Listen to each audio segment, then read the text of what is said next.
Je m'appelle Jean-Marc Felrad, je suis pneumologue. Et au nom de mes collègues avec qui nous allons animer cette conférence publique sur la BPCO, je vous souhaite la bienvenue. J'aimerais remercier la Ligue pulmonaire et Nomade d'avoir eu l'excellente idée et initiative d'organiser cette formation, parce que je pense que c'est une formation, cette vulgarisation d'une maladie qui est une maladie dont il faut parler, parce que c'est une maladie qui est fréquente et qui tue. Alors, on m'a demandé d'être extrêmement scrupuleux sur le temps, donc nous aurons différentes présentations qui vont un tout petit peu habiller ce qu'est la BPCO.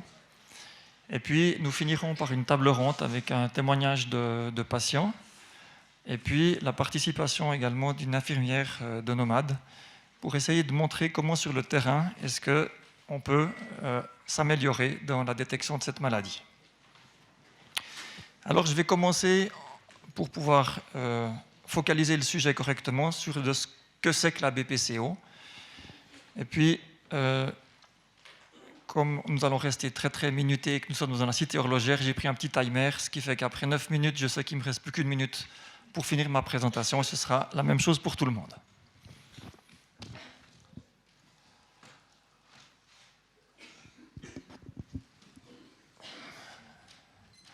Alors les poumons, ce sont deux grosses éponges qui communiquent avec l'extérieur par un système de tuyauterie qu'on appelle les branches et qui communiquent avec l'intérieur par les vaisseaux.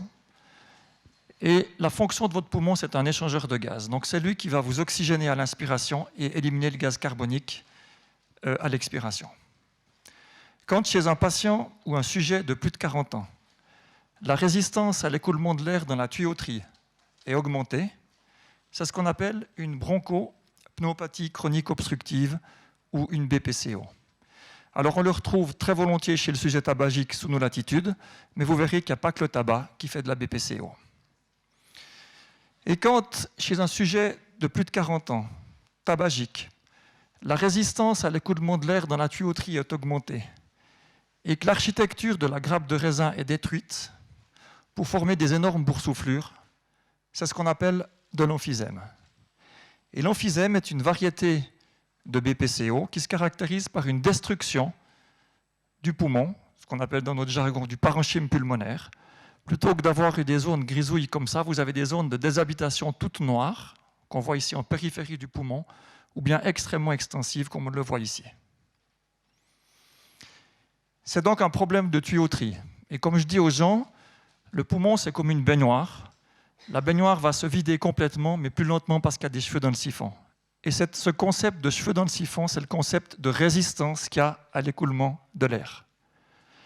Donc c'est en lien avec une inflammation au niveau des petites voies respiratoires, donc juste avant d'arriver dans la grappe de raisin. Réaction inflammatoire qui fait suite à l'inhalation de particules ou de gaz nocifs. La cigarette joue un rôle très important, mais il y a également la biomasse, que ce soit les fumées de charbon, les fumées de bois, que ce soit la pollution, particules fines, le diesel. C'est également l'exposition professionnelle. Il y a certaines professions à risque, dans l'agriculture notamment. Facteur d'hôte. Il y a sûrement, comme souvent en médecine, une prédisposition génétique. On va faire quelque chose parce qu'on a une prédisposition. C'est souvent retrouvé chez des gens qui ont eu des problèmes de maturation du poumon durant leur enfance. C'est aussi des gens qui ont des problèmes de sénescence, donc d'accélération de l'âge de leur poumon. Ça se caractérise par une symptomatologie qu'on appelle peine à souffler.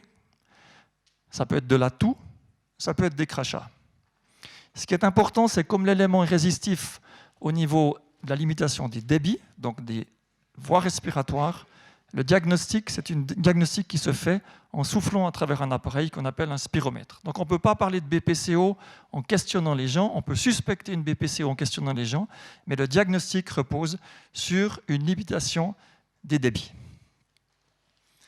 Alors c'est une maladie fréquente et mortelle. On a beaucoup de peine à savoir exactement quel est le pourcentage de la population qui souffre de BPCO, parce qu'il y a des données extrêmement disparates à travers le monde. Généralement, les données que l'on a, ça survient, sont souvent collectées dans les pays industrialisée, bien développée. C'est une maladie qu'on retrouve un petit peu plus fréquemment chez les hommes que chez les femmes, mais les femmes nous rattrapent, tout simplement parce que la prévalence du tabagisme chez la femme continue d'exploser. C'est une maladie qui est largement sous-estimée parce que les gens ne sont pas symptomatiques. On est symptomatique quand on a déjà un certain degré d'altération des fonctions pulmonaires. Et puis les gens, quand on fume, on tousse. C'est normal de tousser. Quand on fume, on crache. C'est normal de cracher. Souvent, les gens ont des symptômes quand la fonction pulmonaire est altérée d'un facteur 2. Alors, c'est probablement, dans les pays, en tout cas industrialisés, à peu près 12% de la population générale. C'est une mortalité extrêmement importante, comme on le verra. C'est à peu près un petit peu moins de 400 millions à travers le monde il y a 10 ans. Et comme vous le verrez, c'est une maladie qui n'arrête pas de croître. Probablement qu'on est à beaucoup plus que 400 millions. En Suisse, on estime actuellement qu'il y a à peu près 10% de la population, donc 800 000 personnes, qui souffrent de BPCO. 35%. Donc quand on fume, à peu près, on admet qu'un tiers des fumeurs développeront une fois ou l'autre une BPCO. Et puis même ce chiffre augmente quand on est fumeur à 65 ans, une chance sur 2 de développer une BPCO. La mortalité, ça tue. C'est une maladie qui est responsable maintenant de la 3e cause de mortalité. 4e il y a 10 ans, 3e cause maintenant. Et vous voyez que le chiffre de morts par année dans le monde ne fait que croître, avec un nombre de morts attendus dans 10 ans de 4,5 millions. Et j'aimerais terminer ma présentation sur cette triste constatation. Alors que la mortalité par maladie coronarienne, par maladie cérébrovasculaire, qui sont les premières causes de mortalité devant la BPCO, la mortalité du cancer diminue, celle de la BPCO augmente. Donc c'est une maladie qui deviendra épidémique, qui va coûter, ça coûte extrêmement cher à la société, et pour laquelle il est important d'agir de façon aussi préventive, et c'est l'objet de la présentation et des Journées mondiales de la BPCO. C'est l'objet de notre présentation, c'est l'objet de votre présence ici. J'aimerais terminer en disant que la BPCO, ce n'est pas qu'une maladie du poumon. C'est une maladie multi-organique. Ça veut dire que ça va toucher d'autres organes que le poumon. Cette inflammation générée au niveau des petites voies aériennes aura des répercussions dans d'autres organes. Au niveau de la musculature, on va perdre de la masse musculaire. Et qu'est-ce que c'est difficile pour quelqu'un qui est déconditionné de se reconditionner. C'est des patients qui vont développer des problèmes cardiovasculaires, risque de maladies cardiovasculaires largement majorés, des problèmes métaboliques, diabète, des problèmes d'ostéoporose, des problèmes de morale et des problèmes de cancer, bien entendu. Donc le message, maladie sous-diagnostiquée, maladie non ou mal recherchée, maladie multi-organique, fréquente, qui tue. Alors j'aimerais terminer ma présentation en vous introduisant mes collègues, mais d'abord en vous disant que dans l'état actuel des choses en 2018, sous les latitudes européennes, à Neuchâtel comme à La Chaux-de-Fonds, la cause numéro 1 de BPCO reste le tabac. Et la seule modalité qui a fait preuve d'efficacité dans la modification de l'évolution naturelle de la maladie, c'est l'arrêt de la cigarette. Et j'aimerais illustrer. Tu peux aller juste au milieu puis tu cliques, voilà.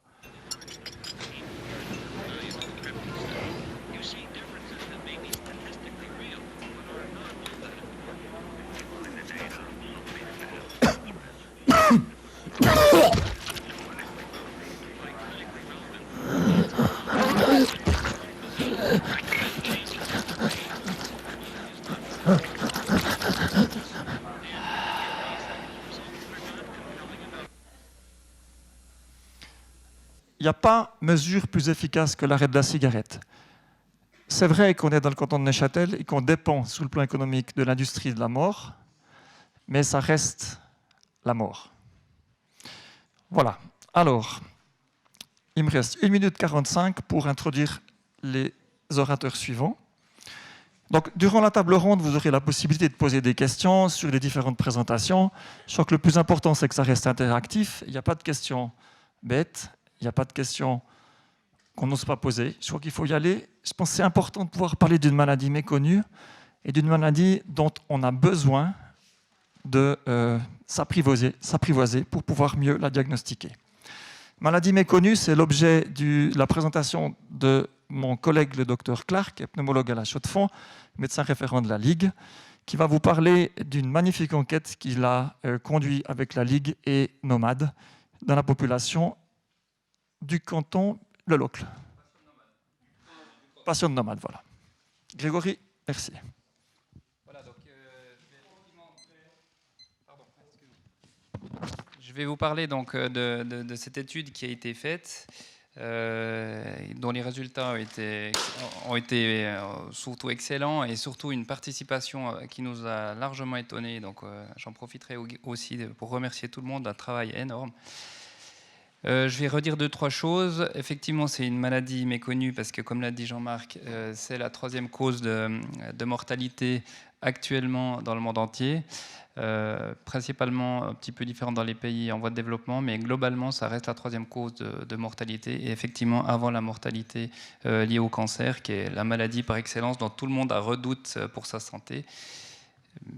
Mais ça reste une maladie terrible. Donc effectivement, c'est la prévalence, c'est-à-dire le nombre de BPCO qu'on trouve dans la population générale est très difficile à déterminer, bizarrement, dans nos pays. On estime, selon une étude qui a été publiée en Suisse, que ça concerne 8 à 15% des personnes de plus de 70 ans.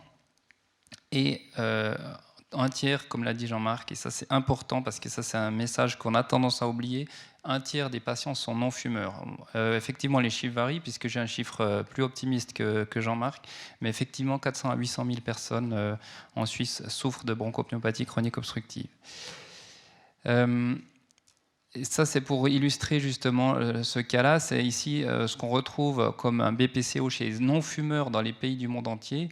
Et on voit que dans les pays industrialisés, si vous regardez certains pays européens, on est à peu près à 25-30%, avec des pays qui ne nous concernent pas, mais qui sont plutôt...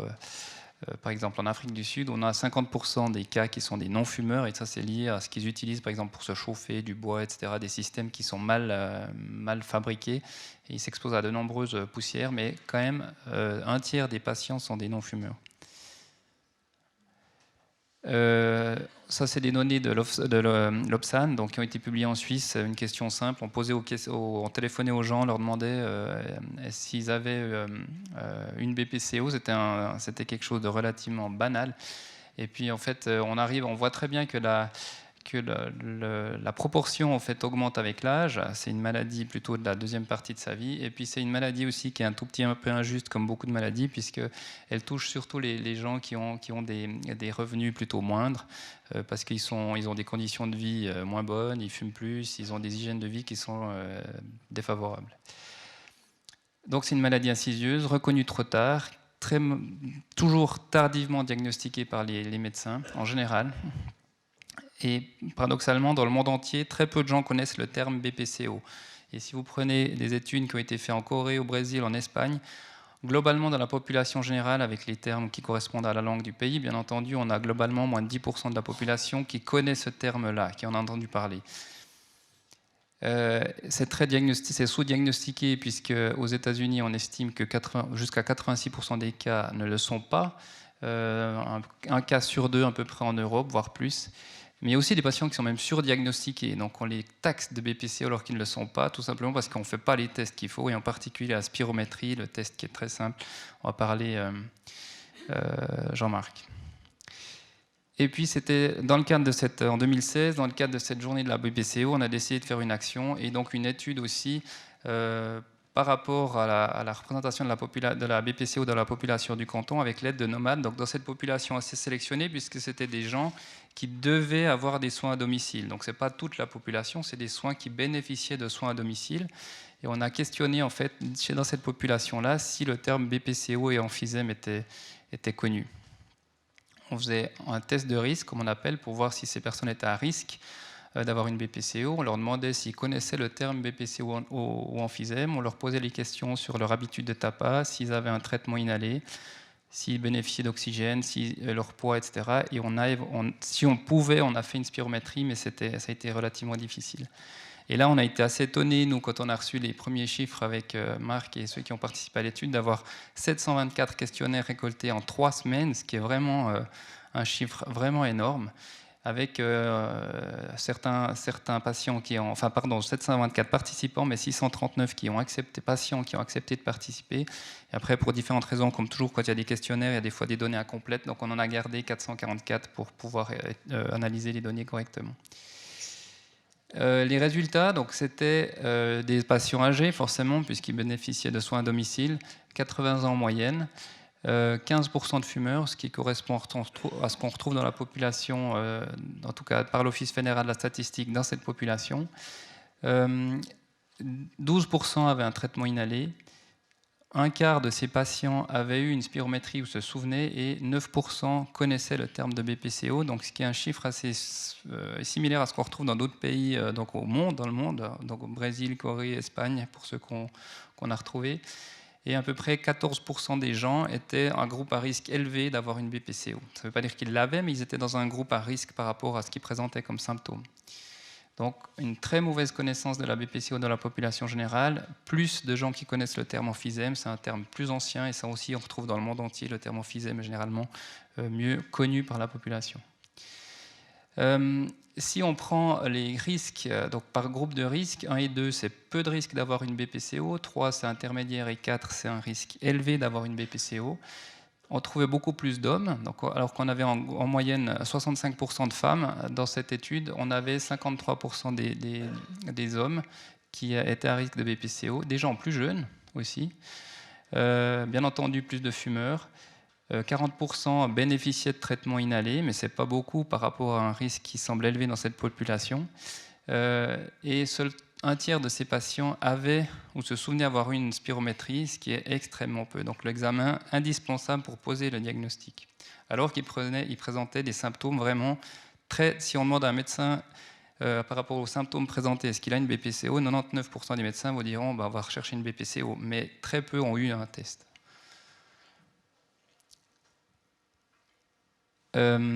Est-ce qu'il y avait une différence dans la reconnaissance du terme BPCO ou emphysème en fonction du groupe de risque auquel on appartenait?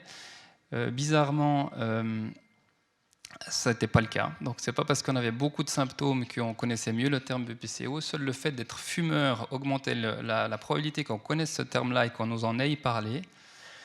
Le fait d'avoir un traitement inhalé était aussi quelque chose où on a retrouvé que ça pouvait avoir une importance. Donc si le patient a reçu un traitement, on a probablement dû lui expliquer, j'espère, pourquoi il le recevait. Et puis, ça, c'était les seuls éléments qu'on a retrouvés qui augmentaient la probabilité de connaître ce terme-là. Et dans cette population-là, on voyait aussi au niveau des fumeurs que globalement, les fumeurs ont plus de symptômes respiratoires que la population générale, de la toux, des expectorations, donc de la sécrétion, des sifflements de la poitrine ou une histoire d'asthme. Que la peine à souffler était par contre retrouvée dans 50% de cette population-là, fumeurs ou non fumeurs. Donc la peine à souffler dans la population âgée qui bénéficie de soins à domicile est un symptôme extrêmement fréquent et probablement oublié, contrairement à la douleur par exemple. Alors qu'on sait que si on traite la peine à souffler en tant que symptôme, on va améliorer la survie des gens, donc sans s'occuper de la maladie de base. Donc c'est très important de s'occuper de la peine à souffler. On a beaucoup appris en tant que soignant à s'occuper de la douleur et à poser ces questions-là aux patients, beaucoup moins à se renseigner sur si les gens ont de la peine à souffler ou non. Et pour les patients qui faisaient partie du groupe 4 et chez qui on a obtenu effectivement des spirométries, on a toujours retrouvé en moyenne alors le terme vous dit probablement pas grand-chose, mais une fonction respiratoire abaissée. Donc en gros, ça reste une maladie très mal connue, même dans une population sélectionnée âgée où le risque est beaucoup plus élevé que dans la population jeune. Très peu de personnes qui sont à risque de BPCO ont eu une spirométrie ou bénéficié d'un traitement inhalé, ce qui témoigne d'un manque de reconnaissance des médecins de cette maladie. Donc c'est lié à son caractère insidieux, et en 2 minutes, quand on parle avec un patient qui a une BPCO, on lui dit « Est-ce que vous avez de la peine à souffler ?» Il dit « Non. » « Est-ce que vous toussez ?» Il dit « Non. » Et pourquoi? Parce qu'il a toutes les raisons de tousser, parce qu'il fume, il a toutes les raisons d'avoir de la peine à souffler, parce qu'il il me perturbe, parce qu'il est vieux ou il a pris de l'âge, parce qu'il fait de sport. Donc c'est quelque chose qu'ils ne le disent pas, sauf si on ne les travaille pas au corps et on leur pose quelques questions un petit peu plus en avant. Ce qui est intéressant de voir aussi, c'est que c'est des patients qui, à risque, étaient plus jeunes que les gens en moyenne dans ce groupe-là, et probablement ce qui veut dire que les symptômes respiratoires et ces maladies-là entraînent une baisse d'autonomie et de morbidité, enfin une autonomie qui va diminuer plus tôt que dans la population générale, donc ça a un impact certainement sur ce qui est demandé comme soin dans cette population. Et que la dyspnée touche près de 50% de cette population, donc la dyspnée c'est la peine à souffler, et que ça c'est quelque chose qu'on doit s'occuper prochainement en tant que soignant, et ça va au-delà du terme de la BPCO, mais c'est quelque chose qu'il ne faut pas oublier. Et il faut absolument poursuivre le dépistage de la BPCO par tous les partenaires de santé, et pas seulement les médecins, mais aussi les non-médecins, et il y a certains gestes comme la spirométrie, peut-être qu'elle devrait être accessible pas seulement par les médecins, pour que ça soit plus facilement dépisté. Et il faut absolument renforcer la reconnaissance et la prise en charge de la peine à souffler dans la population générale. Et je remercie énormément tous les soignants de Nomade qui ont participé à cette étude parce que c'était un travail énorme de recueil des données. Madame Barbosa, qui travaille donc pour la Ligue pulmonaire, qui a mis toutes les données en termes lisibles d'un point de vue analyse. La Société neuchâteloise de médecine qui était aussi là pour la mise en place de tout ça, et puis aussi M. Wustiner qui est un mathématicien qui nous a aidé à l'analyse des données. Et donc ça c'est un tableau, c'est une présentation qu'on a fait donc au Congrès européen de pneumologie cette année à Paris, donc qui a été accepté. Donc c'était un beau travail et puis c'était très intéressant d'avoir fait ça. Donc merci à tous.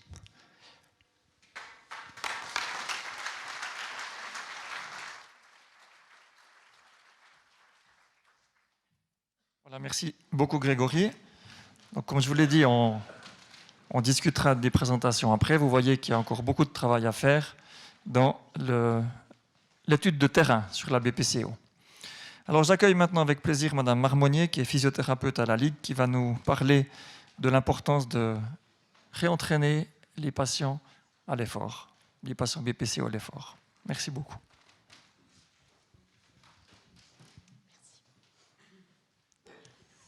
Bonjour, alors bonjour à toutes, bonjour à tous. Je remercie les organisateurs de m'avoir proposé ce sujet auquel je vais tenter de répondre. Donc, comment améliorer la qualité de vie des patients BPCO? J'ai déjà un blanc. Donc, dans un premier temps, on va se concentrer sur qu'est-ce que c'est que de vivre avec la BPCO de façon concrète. Et puis ensuite, je vous proposerai une stratégie qui vise à améliorer la qualité de vie.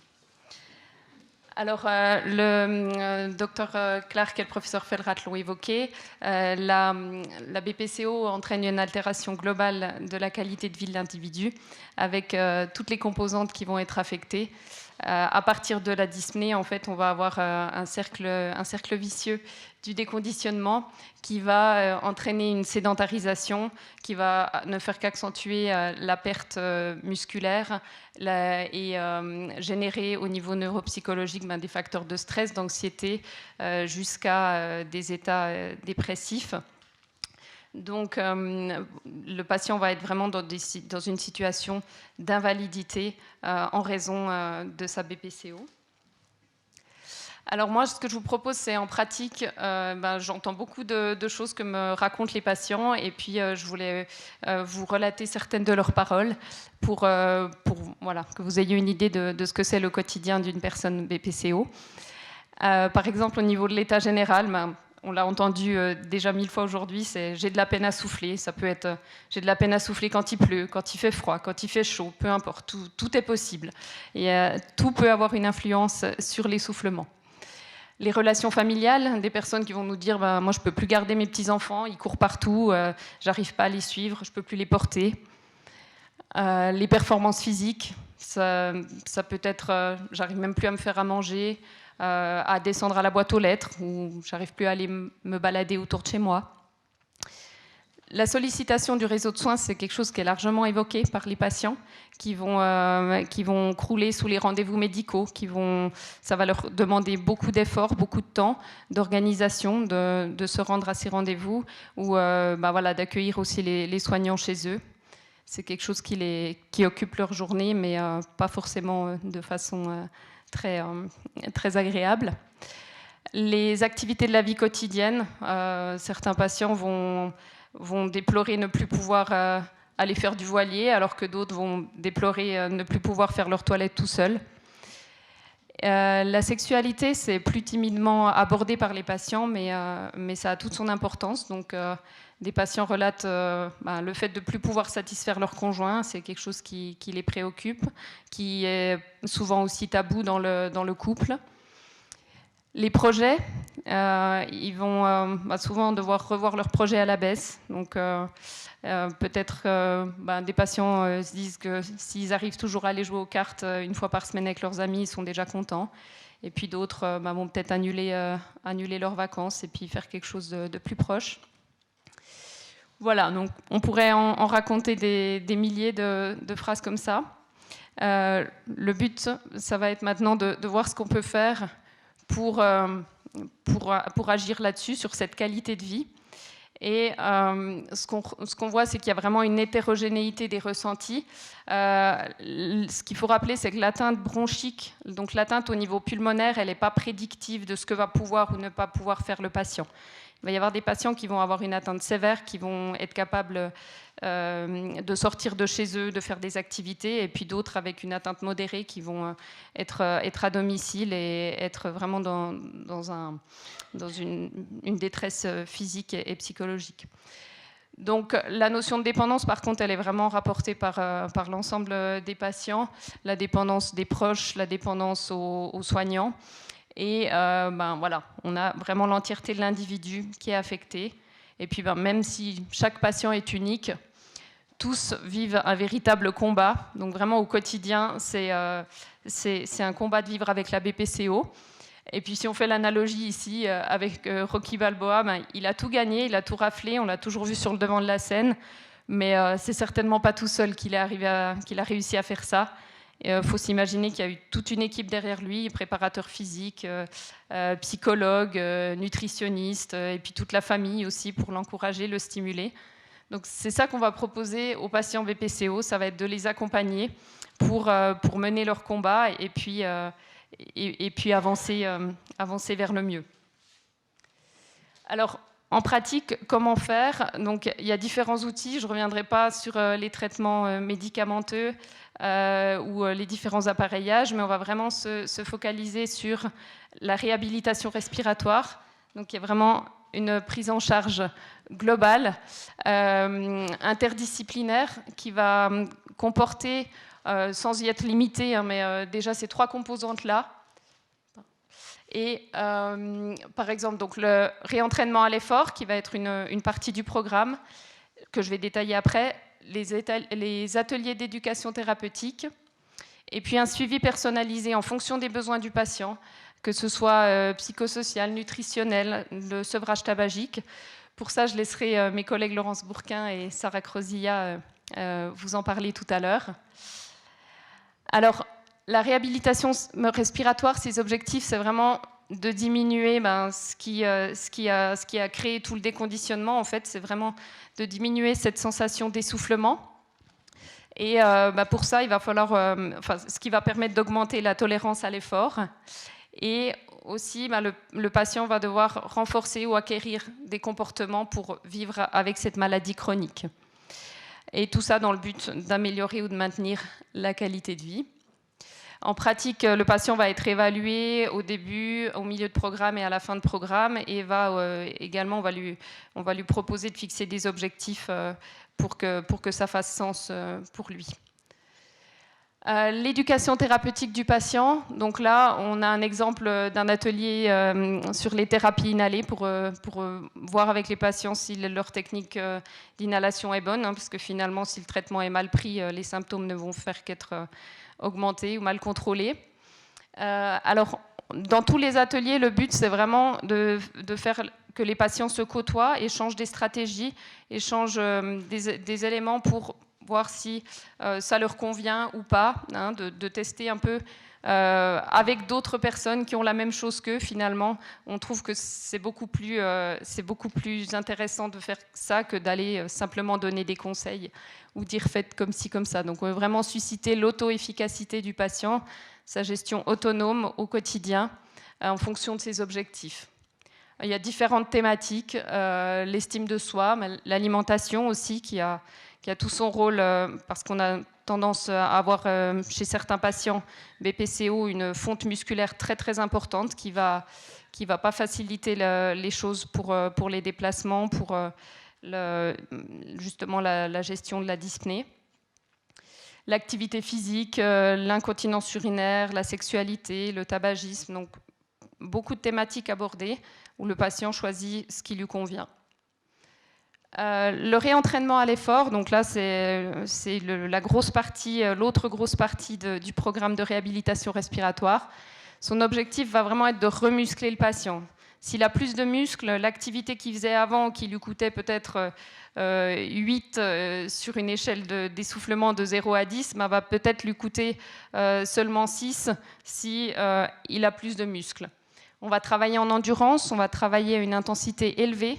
Et tout ça va être aussi l'occasion, comme c'est des séances de groupe, ça va être l'occasion des opportunités éducatives, on pourrait appeler ça, parce que les patients vont reprendre peut-être goût à l'activité physique, penser à des choses qu'ils pourraient réaliser dans leur quotidien pour augmenter leur activité au quotidien, et puis également avec l'ensemble des autres personnes, la dynamique de groupe va souvent les motiver. En pratique, le réentraînement à l'effort, c'est 3 fois par semaine durant 3 mois. Donc l'assiduité, elle est essentielle. C'est quelque chose, on sensibilise vraiment les patients à ça dès le début du programme, parce que c'est vraiment comme un médicament. Il faut vraiment prendre cette activité physique comme un médicament qui va être efficace que s'il est pris. On a souvent les patients qui vont avoir tendance à dire j'ai trop de peine aujourd'hui, il fait pas beau ou ci ou ça, mais on va vraiment essayer de les convaincre de venir quand même, quitte à adapter le niveau d'effort. Voilà, on a une illustration en live des patients qui pédalent en salle de réhabilitation. Et pour conclure, la réhabilitation respiratoire, son objectif, c'est vraiment de faire une spirale montante cette fois-ci, d'enrayer tout le cercle vicieux qu'on a vu tout à l'heure, afin de retrouver le maximum d'autonomie et puis avec un bien-être physique, psychologique et social augmenté finalement. Et puis, je ne doute pas que les témoignages qui vont suivre vont certainement nous apporter beaucoup plus d'éléments, notamment sur le vécu. Je vous remercie.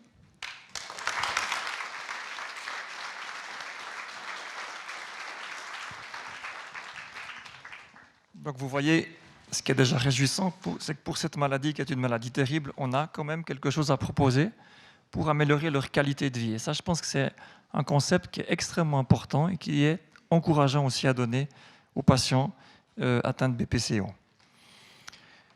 Alors, on a vu qu'il existait plusieurs causes à la BPCO, mais la cause numéro 1 sous nos latitudes reste le tabac. Le tabac, c'est une addiction dont il est extrêmement difficile de se défaire. Je vous rappelle que ça appartient à la loi sur les denrées alimentaires. Donc, si maintenant, en 2018, on devait légaliser le tabac, c'est clair que ce serait interdit. Alors, c'est Madame Bourquin qui va nous faire part de « Est-il possible de quitter la clope ?» Merci beaucoup. Merci. Bonsoir, mesdames, bonsoir, messieurs. Alors, je suis tout à fait honorée de pouvoir parler de ce qui est ma profession ici et témoigner un petit peu des manières dont on peut aborder l'arrêt du tabagisme. À la question « Quitter la clope, est-ce possible ?» je dirais oui. Oui, mais effectivement, c'est plus facile pour certains que pour d'autres. Et puis, je vais essayer de vous expliquer, de donner quelques pistes pour avoir un arrêt qui soit réussi. Il y a quelques facteurs clés qui sont vraiment très, très importants. Voilà, donc je travaille pour le CIPRET Neuchâtel, qui fait partie de la Ligue pulmonaire neuchâteloise. Et mon travail, c'est de prévenir L'entrée du tabagisme auprès des jeunes, donc les jeunes souvent d'âge scolaire, on a des interventions dans les écoles pour leur parler de ce que c'est le tabagisme, pour essayer de discuter avec eux pourquoi ils le font et pourquoi ils ne le font pas. Et je suis aussi coach Stop Tabac et voilà. Donc je me réjouis de parler avec vous aussi plus tard à la fin de cette petite présentation. Quand vous aurez des questions, n'hésitez pas, je serai charmée d'y répondre. Alors je ne vais pas trop insister sur les chiffres. Les médecins qui ont parlé avant moi ont largement débattu de la question. J'aimerais quand même souligner le fait que le tabagisme, c'est la première cause de mortalité évitable en Suisse et que c'est à peu près 15% de cette mortalité concerne les patients BPCO. On banalise souvent le tabagisme, on dit oui, mais bon, il y a d'autres causes de mortalité. Bien, les chiffres là nous montrent que c'est supérieur à toutes les causes de mortalité qui sont inscrites en bas de l'écran. C'est vraiment une cause importante. Voyons les aspects positifs de l'arrêt. Quel bénéfice pour la santé? Eh bien, première chose, il ne faut pas attendre forcément des semaines et des mois pour avoir des bénéfices. Déjà, au bout de 24 heures, les poumons commencent à éliminer le mucus et les goudrons. Cette élimination au bout de 24 heures va diminuer le risque de bronchite et de pneumonie, déjà après une journée d'arrêt du tabagisme. Au bout d'une semaine, on a le sens du goût et de l'odorat qui va s'améliorer et la fonction pulmonaire va s'améliorer nettement au bout de 3 à 9 mois, ça va dépendre un petit peu des personnes. Et puis, ça se manifeste par une diminution de la toux, un meilleur souffle et une augmentation de la capacité de la fonction pulmonaire de 5 à 10% au bout de ces quelques mois. Donc ça, c'est quelque chose de très encourageant déjà. Et c'est une des premières choses en séance de coaching. On incite les personnes à vraiment valoriser tous ces petits bénéfices qu'ils peuvent ressentir au quotidien. On ne sous-estime pas la difficulté d'arrêter de fumer, mais justement, c'est en valorisant l'amélioration du souffle, l'amélioration du goût, le fait de moins tousser, que ça encouragera les personnes à continuer, à persévérer pour arrêter définitivement. Il n'y a pas que des bénéfices au niveau pulmonaire, vous pouvez bien l'imaginer. Il y a une diminution des risques d'infarctus et d'AVC qui sont assez rapides également. La personne va améliorer son endurance à l'effort. Il va y avoir une amélioration de l'haleine et des odeurs corporelles. Il va y avoir une diminution ou une disparition des problèmes d'estomac. Souvent, les personnes qui fument ont des maux d'estomac. On a une irritation de l'estomac, on a une augmentation de l'acidité gastrique qui est due à la fumée. Et ça, c'est aussi un des bénéfices qui peuvent être vraiment importants. Il y a aussi des bénéfices au niveau de l'apparence. La peau est plus lumineuse, on a un ralentissement du vieillissement cutané. Pour les personnes, et ça, ils le relatent aussi fréquemment, et souvent c'est une motivation pour arrêter de fumer, c'est voilà, être un modèle pour ses enfants. Que ce soit pour ses enfants ou ses petits-enfants, ça aussi c'est un facteur clé et un avantage de l'arrêt. Des économies, voilà, c'est vrai que ça coûte cher. Et puis, voilà, il y a aussi l'idée de ne plus être dépendant de ce tabac qui coûte, qui fait mal à l'organisme. Et ça, c'est un réel bienfait également pour de nombreuses personnes, une réelle motivation.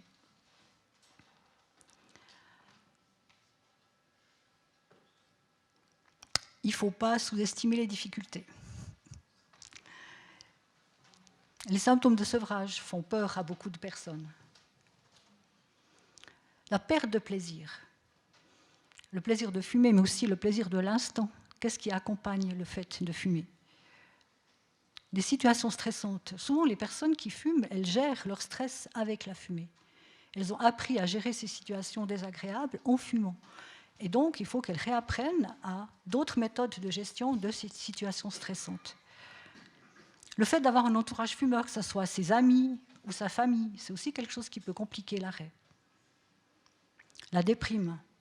Certaines personnes sont très sensibles des effets de la nicotine au niveau de la gestion de l'humeur et peuvent réellement avoir des épisodes de déprime, voire de dépression. Pardon. La prise de poids, oh là là, ça fait peur, très très peur à beaucoup de gens. Et ça retient beaucoup de fumeurs d'arrêter. Alors là, on ne va pas banaliser non plus, hein, c'est une difficulté qui est réelle.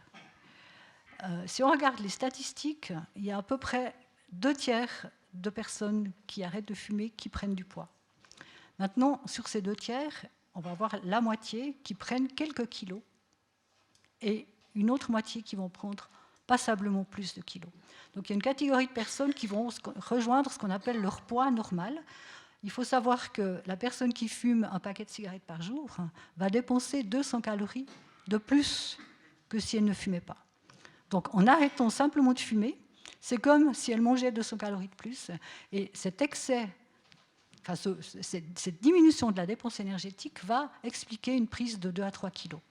C'est ce qu'on appelle des kilos de rattrapage. Alors ça peut être bien embêtant quand on fait très attention à son poids, son allure.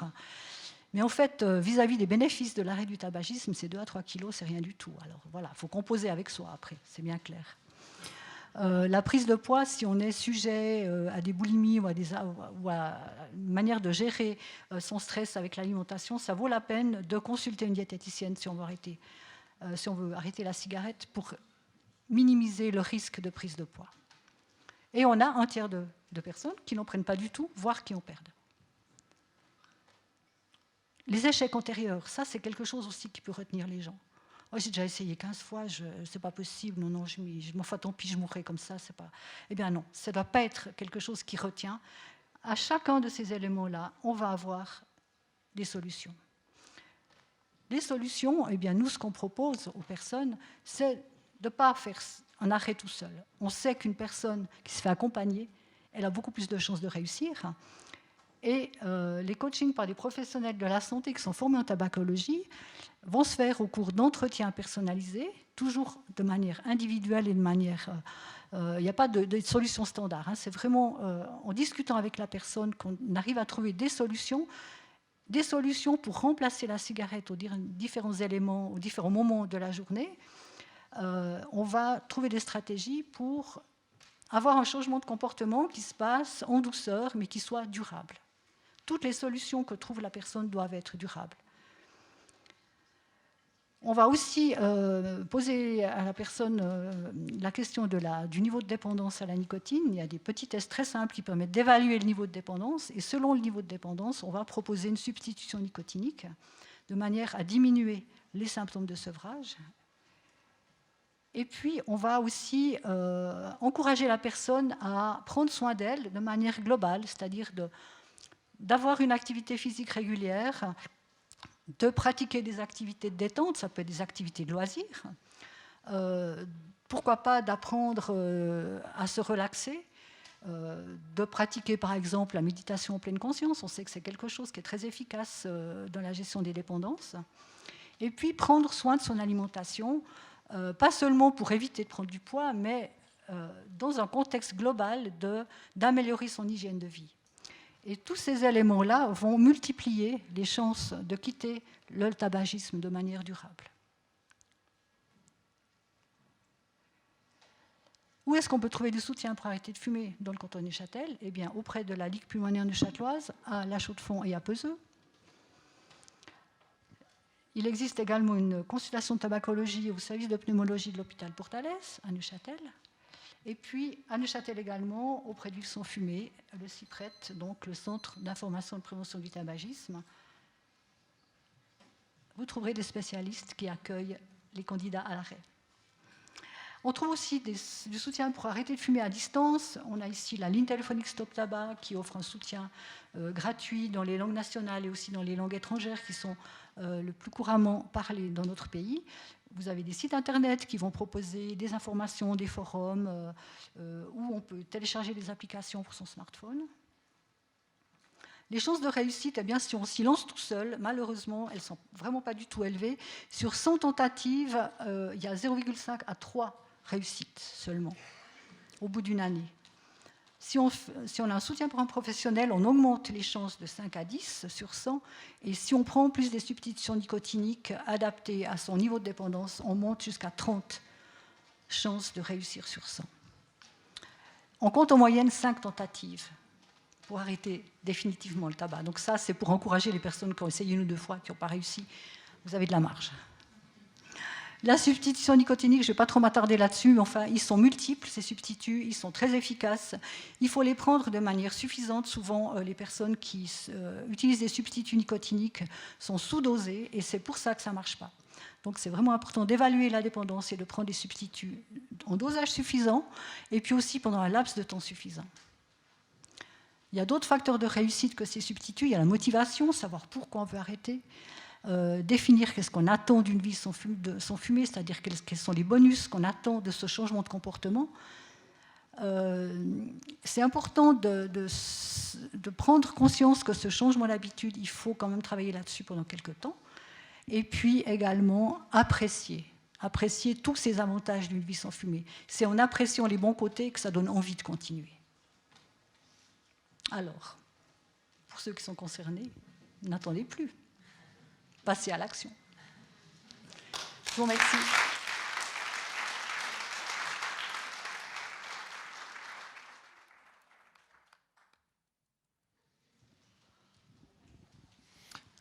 Voilà, merci beaucoup. Donc Renaud l'a chanté, hein, arrêtez la clope. Bon, il n'a pas réussi, il n'y a qu'à voir dans quel état ça l'a mis. Mais j'aimerais vous dire que c'est la modalité la plus efficace. Physiologiquement, à partir de 25 ans, tout le monde perd entre 25 et 30 millilitres de fonction respiratoire par année. Le fumeur perd 50, 60, 100, jusqu'à 200 millilitres par année. Et l'arrêt de la cigarette est très efficace parce que dès que vous arrêtez de fumer, vous reperdez comme le non-fumeur, avec un impact non négligeable sur la survie. Donc je pense qu'on a des données extrêmement robustes pour admettre que d'arrêter de fumer est extrêmement efficace dans la prise en charge de la patientèle BPCO. Alors on a parlé de la qualité de vie, on a parlé de la cigarette, on va maintenant parler de la vie sociale, socio-affective des patients. C'est extrêmement important de savoir qu'avec une maladie qui est une maladie qui peut être relativement difficile à assumer, eh bien c'est important de pouvoir se resocialiser et puis de rester inséré dans la société. Et c'est l'objet de la présentation de Mme Krasia qui va nous parler de comment garder une vie sociale. Merci, bonjour à tous. Du coup, moi je vais tenter de répondre à cette question. Comment est-ce qu'on garde une vie sociale lorsqu'on est atteint de BPCO ? Alors finalement, la maladie chronique, elle change le rapport à son corps, mais pas seulement, et change également aussi au niveau des relations sociales. C'est-à-dire que finalement, c'est toute la vie sociale de la personne qui est perturbée, tant au niveau familial, de couple, d'amis, voisins, au travail, enfin, etc., etc. Donc finalement, beaucoup de personnes qui sont atteintes de maladies chroniques comme la BPCO ont tendance à s'isoler et se replier sur eux-mêmes. Ils se renferment sur eux. Pour la BPCO, les raisons principales en fait, de cet isolement sont notamment la dyspnée et la fatigue. Parce que ces deux symptômes rendent ces patients moins actifs. Parce que quand on est essoufflé, c'est difficile de sortir, même pour aller prendre le pain à la boulangerie du coin qui se trouve en bas de chez nous. Donc finalement, ces personnes, en fait, comme l'a dit ma collègue Violaine Marmonnier, sont plus exposées à l'anxiété et à la dépression. Donc quand on a des coups de blues, quand on a des moments de déprime, on a tendance à se replier sur soi-même plutôt que de s'ouvrir au monde extérieur. Et puis il y a aussi le regard des autres, qui n'est pas facile à porter, notamment lorsqu'on est appareillé, qu'on a de l'oxygène. C'est pas facile de sortir et d'être confronté au jugement des autres. Donc finalement, toutes ces limitations au niveau du quotidien sont synonymes de perte d'autonomie. Et cette perte d'autonomie, elle a vraiment des répercussions très importantes sur les relations sociales et sur la qualité de vie en général des personnes. Donc c'est pour ça que c'est nécessaire en fait d'avoir une prise en charge globale le plus tôt possible. L'importance en fait des relations sociales se situe à différents niveaux. Déjà au niveau de l'estime de soi, parce que l'estime de soi en fait, elle se nourrit à travers le regard des autres, à travers la relation qu'on a avec les autres. Donc finalement, plus on a une bonne estime de soi, moins on aura des difficultés à affronter en fait la maladie au quotidien. Il y a également les aides pratiques qui sont proposées par les proches et les amis, qui sont très importants à un moment donné en fonction de l'évolution de la maladie.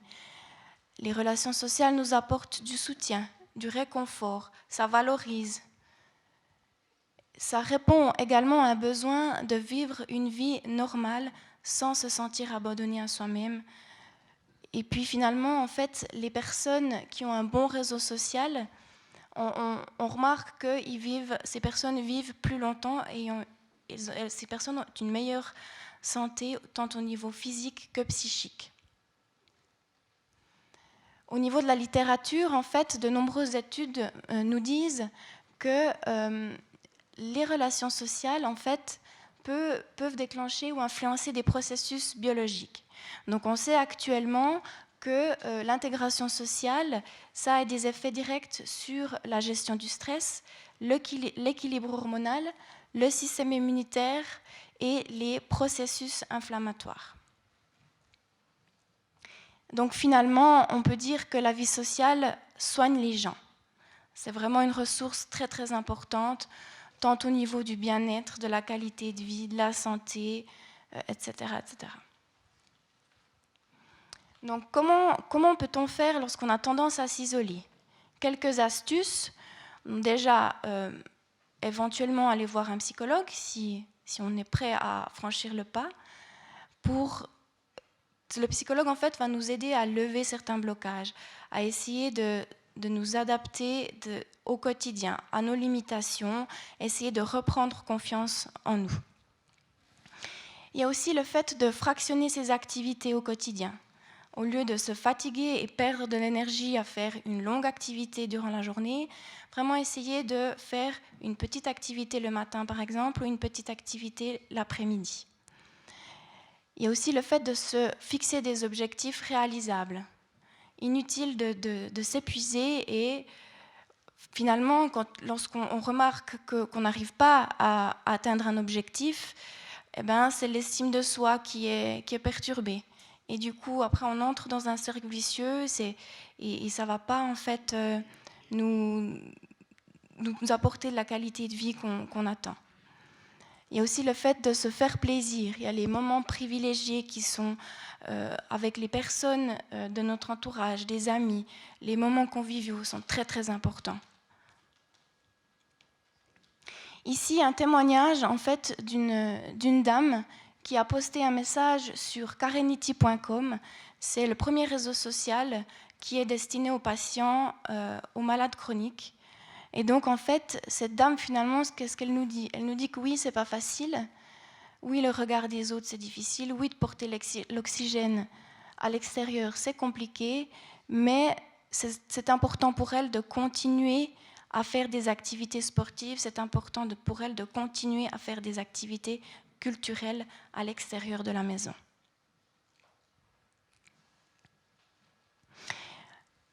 La Ligue pulmonaire, en fait, propose des prestations psychosociales qui vont favoriser la qualité de vie et qui vont pouvoir permettre à la personne de lutter contre son isolement social. Alors finalement, les objectifs de ces prestations sont de proposer un accompagnement cohérent et complet, de libérer les émotions, de proposer des moments d'échange et de partage avec d'autres patients et leurs proches, de soutenir ces patients et ses proches et de répondre aux besoins et aux demandes de ces patients. Bien évidemment, ces prestations sont adaptées aux personnes qui sont atteintes de BPCO. Donc, on trouve deux types de prestations psychosociales. Alors, il y a les prestations psychosociales individuelles, les prestations psychosociales collectives. Alors ici, pour les prestations psychosociales individuelles, nous trouvons le conseil social, donc, qui est proposé par 2 assistantes sociales. Il y a le soutien psychologique proposé par une psychologue, la méditation de pleine conscience, l'hypnose, la tabaco et également la nutrition. Pour les prestations collectives, on trouve les rencontres animées, c'est-à-dire que c'est des demi-journées qui sont proposées. Il y a 2 demi-journées actuellement à Peseux qui sont ouvertes aux patients et une demi-journée à La Chaux-de-Fonds. Et dans ces demi-journées, ce qui est proposé aux patients, c'est de la gymnastique douce. Ça peut être un jeu de cartes, ça peut être du chant, ça peut être faire de la cuisine ensemble. Donc finalement, le but, c'est vraiment de lutter contre l'isolement, se faire plaisir, partager des moments conviviaux et agréables avec d'autres patients, mais également leurs proches. Il y a le club des oxygénés. Donc, ce club est ouvert à tous les patients de la Ligue pulmonaire, pas seulement aux patients qui sont appareillés avec de l'oxygène. Il est géré par les 2 animatrices socioculturelles de la Ligue pulmonaire.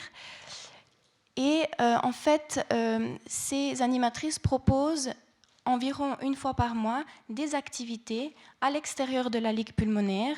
Ça peut être comme par exemple une balade au bord de l'Ar, une balade en bateau, un cinéma, un théâtre, enfin plein de choses qui mettent en valeur la qualité de vie, la vie sociale, etc.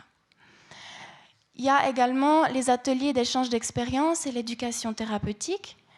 Comme en a parlé ma collègue Violaine Marmonnier, ça s'inscrit en fait dans le programme de réhabilitation respiratoire. C'est vraiment le but de renforcer les compétences des patients et de pouvoir échanger entre patients, mais également avec les proches. J'ai terminé bientôt. Donc, il y a le Nordic Walking également qui fait partie de ces prestations. Donc, c'est ouvert vraiment à tous les patients de la Ligue pulmonaire. L'idée, c'est vraiment de partager un moment convivial en faisant du sport à l'extérieur de la Ligue pulmonaire, 1 fois par semaine, tous les mercredis soirs. Donc, c'est de la marche nordique avec les bâtons qui renforcent les muscles du haut du corps. Donc voilà, pour conclure, si vous êtes intéressé par ces activités, nous avons une page Facebook qui est consacrée à ça. Et puis, merci de m'avoir écouté. J'espère que j'ai pu vous convaincre que la vie sociale est un facteur essentiel dans la qualité de vie.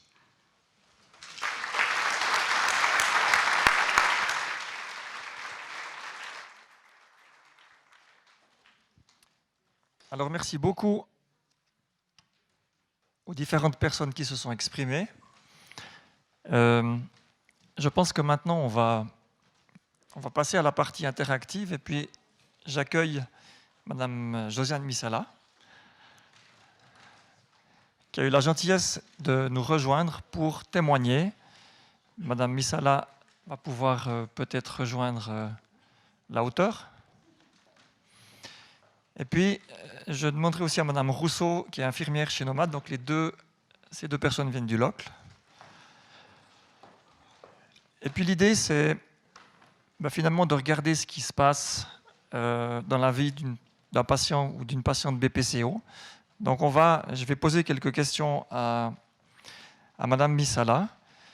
Et puis pendant ce temps, c'est peut-être bien si vous réfléchissez à certaines questions que vous souhaiteriez poser à différentes personnes qui sont ici sur scène. Donc, Madame Misala, vous avez entendu différentes présentations qui brossent un petit peu le panorama de ce que c'est la vie d'une patiente BPCO. Donc, ce diagnostic a été fait chez vous il y a quelques années. Est-ce que vous aurez peut-être la gentillesse de nous expliquer comment et qui est arrivé à ce diagnostic de BPCO?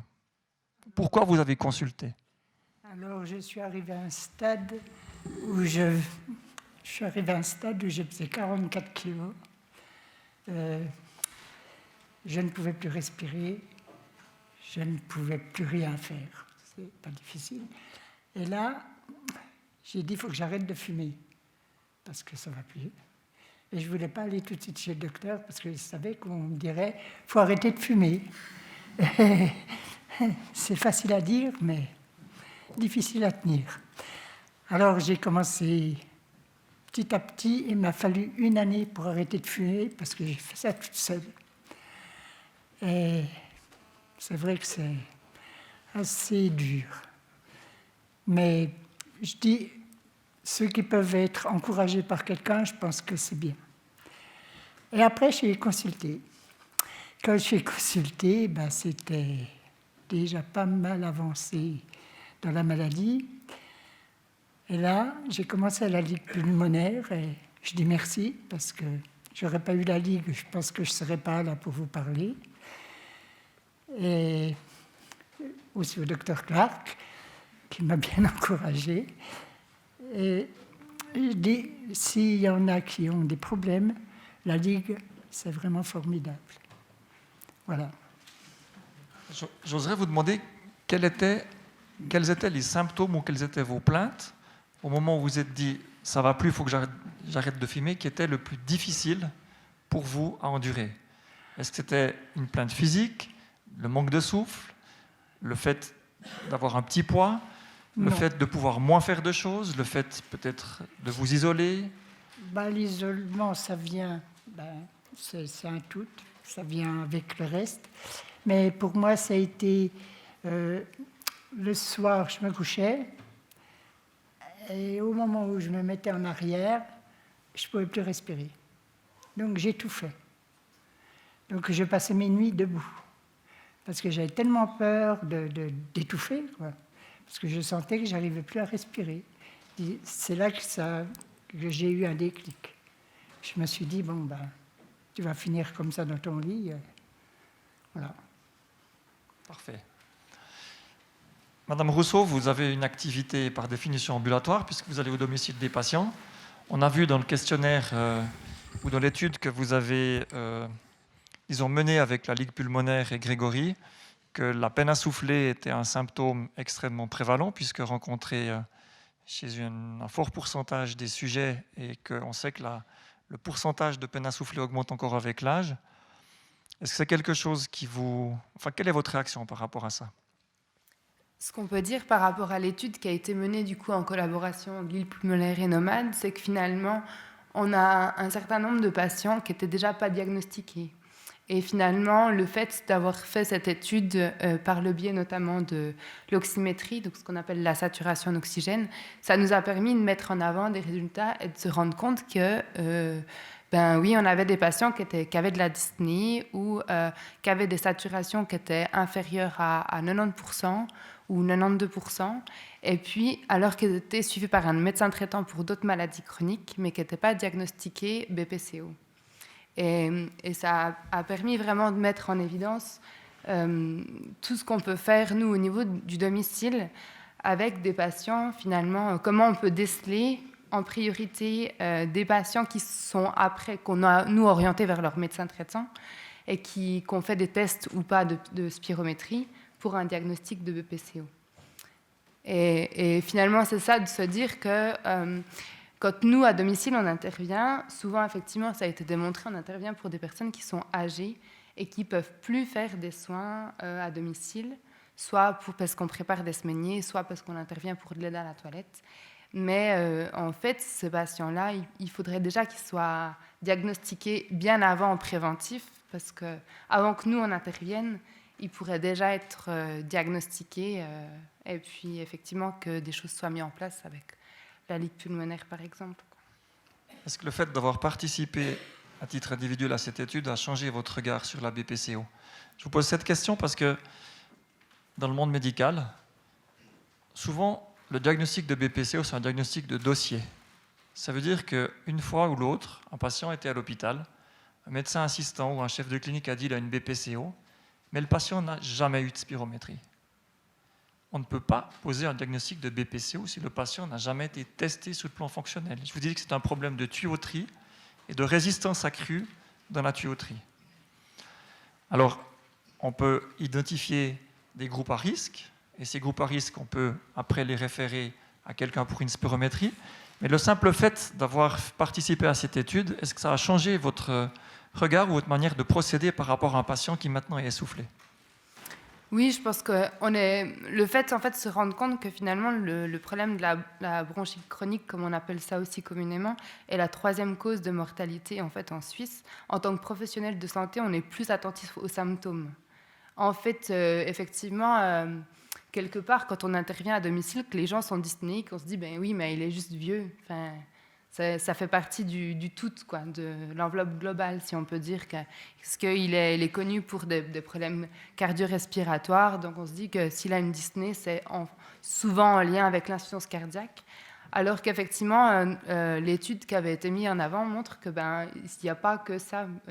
Certains des patients qui étaient connus pour des dyspnées, finalement, se sont retrouvés avec des traitements inhalés, notamment, et un diagnostic de BPCO. Donc, en tant que professionnel, en fait, le fait d'avoir fait l'étude, on est effectivement plus attentif aux symptômes vraiment liés à la BPCO. Et du coup, notre rôle, ça va être de contacter les médecins traitants pour dire, là, on trouve que ce patient-là, il est plus essoufflé que d'habitude, ou qu'il y a une baisse d'état général. Est-ce que vous pouvez le voir en consultation médicale?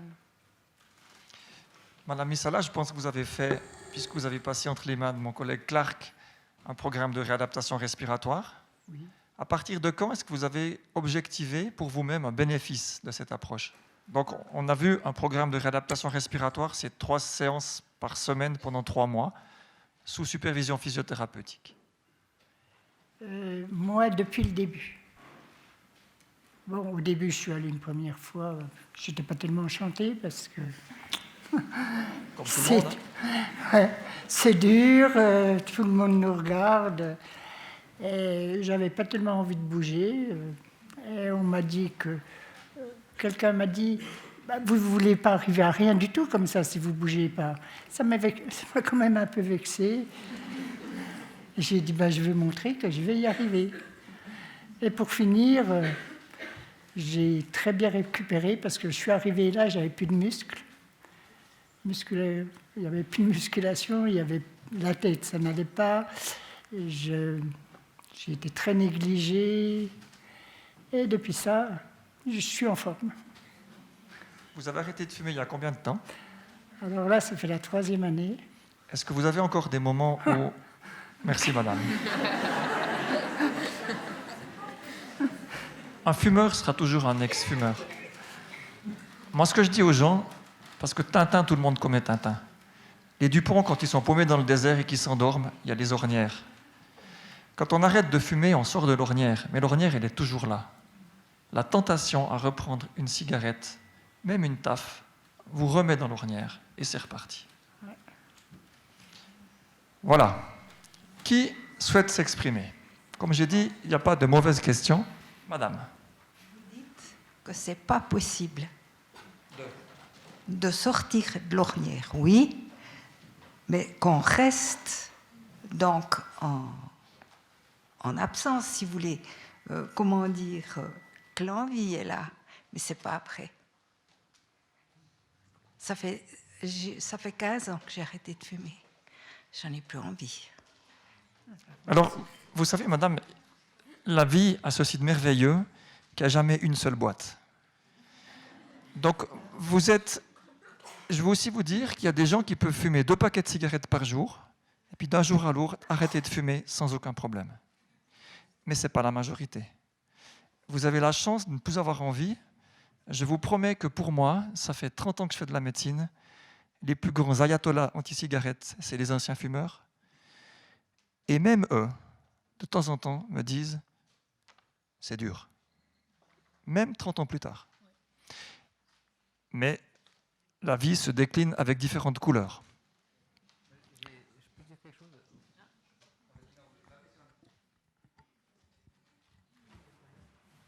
J'aimerais savoir en quoi consiste au juste la spirométrie et qui pratique cet examen. Alors la spirométrie, c'est un test extrêmement simple en fait, qui consiste en fait à souffler dans un tuyau. On faisait ça avant, il y a quelques dizaines d'années, avec une cloche, et on soufflait dans cette cloche qui montait et qui traçait un petit trait sur un petit tambour. Alors maintenant, on a une version un petit peu plus moderne avec des appareils portables qu'on peut quasiment mettre dans sa poche. Alors, qui fait ça? Ça, c'est l'excellente question. Normalement, tous les médecins peuvent le faire et devraient le faire. Mais mon avis personnel, c'est que ce n'est pas que les médecins qui devraient faire ça. C'est tous les gens qui travaillent dans cette salle qui devraient pouvoir mesurer une spirométrie, au même titre qu'on mesure une tension artérielle. Pas chez tout le monde, mais on devrait pouvoir le faire, en tout cas de façon facile. Faire une spirométrie, le problème, c'est que ça paraît tout simple. On souffle dans un tuyau. Mais par contre, ce n'est pas si facile à faire réaliser auprès du patient. Il faut un certain entraînement pour le faire. Et pour les patients, moi j'ai des patients qui, une semaine avant de venir à ma consultation, font déjà des cauchemars rien qu'à l'idée de devoir souffler dans la machine.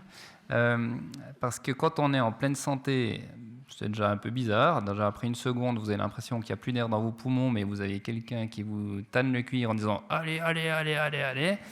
Et puis que quand on a une BPCO, ben ça va durer encore plus long. Donc c'est encore plus dur et c'est pas facile à faire. Mais personnellement, je pense que l'avenir de la médecine n'est pas dans les hôpitaux, mais plutôt en ambulatoire. Et ça, on sera obligé de venir à des médecines où les médecins doivent déléguer des gestes aussi, je pense. Comme on le fait par exemple en diabétologie, beaucoup mieux que dans d'autres domaines en médecine. Et la spirométrie, pour l'instant, en tout cas, elle est faite surtout par les médecins et par les assistantes médicales qui travaillent avec eux, ou les physios, ou tous ceux qui connaissent les soins respiratoires. Mais personnellement, je pense que c'est une technique que tous les soignants devraient savoir maîtriser. Vous allez pouvoir, si vous le souhaitez, juste après faire une spirométrie, ici. Vous verrez ce que c'est. Moi, j'aimerais juste ajouter un complément. Je pense que la spirométrie n'est peut-être pas forcément facile à réaliser. D'abord, il faut un appareil, puis de temps en temps, il faut calibrer l'appareil. Par contre, je pense que dans le dépistage, il y a un petit dispositif qui est facile d'utilisation, qui s'appelle le PicFlow. Et je pense que ça doit faire partie peut-être de l'équipement de l'infirmière nomade qui vient chez vous. Elle vous prend une glycémie capillaire, elle vous mesure la pression. On pourrait peut-être aussi implémenter le PicFlow et puis définir certaines zones en dessous desquelles eh bien, ça vaut la peine de référer le patient chez quelqu'un qui fait une spirométrie. Alors, je vais exprès rester flou avec le quelqu'un, mais c'est important, parce que la spirométrie, on peut aussi lui faire dire n'importe quoi suivant comment on l'a fait.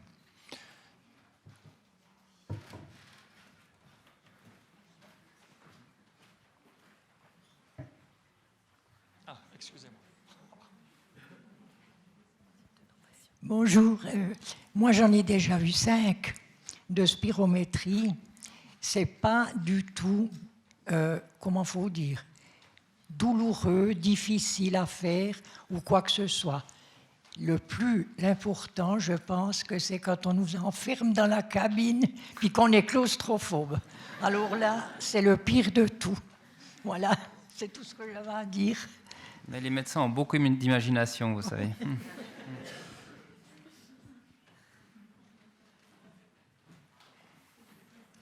Je viens.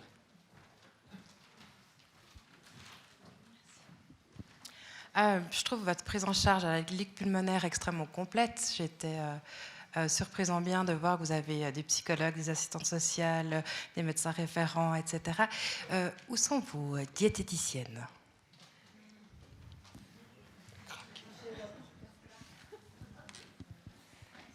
Vous avez le droit de dire joker. Hein. Non. En fait, j'ai la double casquette prévention, arrêt du tabagisme et diététicienne. Mais par contre, c'est un point extrêmement important, parce que c'est vrai que l'aspect diététique joue un rôle fondamental dans la prise en charge de ces patients. Alors, Marc Maréchal, je suis le directeur de la Ligue pulmonaire, et c'est vrai que le versant diététique est essentiel dans beaucoup des patients qu'on suit, notamment pour la BPCO.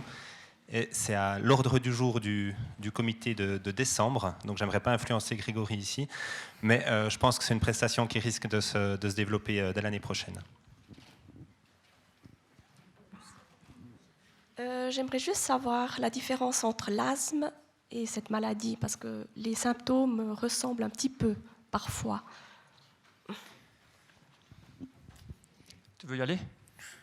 Comme tu veux. C'est effectivement une question difficile qui occupe beaucoup des congrès de pneumologie. Donc, même pour les pneumologues, c'est difficile. On sait qu'une proportion des patients qui développent une BPCO, on sait qu'il y a un plus grand nombre de patients qui ont souffert d'un asthme dans le passé. L'asthme peut avoir un impact, par exemple, sur ce qu'on appelle la croissance pulmonaire. Donc, les patients arrivent avec une taille de poumon plus petite à l'âge adulte. Et comme Jean-Marc l'a dit, on perd du volume pulmonaire chaque année. Et si on a, entre guillemets, un volume pulmonaire plus faible à la base, on a moins de réserve pour ces vieux jours. Donc ça peut être un problème de ce biais-là. Et l'asthme aussi, quand il est sévère, peut justement rétrécir les bronches et on peut avoir des difficultés des fois à les garder ouvertes. Et à la fin, donc quand on arrive à des patients qui ont eu des asthmes de manière très longue, où on commence parfois à avoir de la peine à les traiter, nous, on a aussi énormément de difficultés à les différencier. Donc, parce que vous avez raison, les symptômes peuvent être extrêmement proches. Et ça, c'est un des énormes débats qui nous occupent parce que les traitements sont un peu différents et certains traitements sont plus adaptés à l'asthme et d'autres moins, et d'autres un peu plus pour la BPCO. Et pour nous, c'est important de savoir faire la différence entre les deux, mais il y a un moment où parfois on n'y arrive pas, ou très difficilement. Donc, mais vous avez raison que l'asthme et la BPCO ont des points communs. L'asthme touche la tuyauterie, comme dit Jean-Marc. Ce que ne fait pas l'asthme, c'est de toucher le poumon, on va dire, et faire ces fameuses grosses bulles d'emphysème qu'on voit. Ça, c'est quelque chose qui est propre à la BPCO. Mais effectivement, chez certains patients, il est extrêmement difficile, même pour nous, de différencier l'asthme de la BPCO.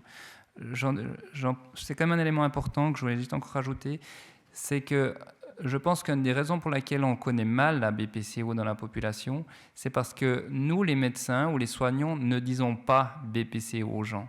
Quand quelqu'un a une BPCO, il y a encore une espèce de retenue en disant « vous avez une bronchite chronique, vous avez un asthme ».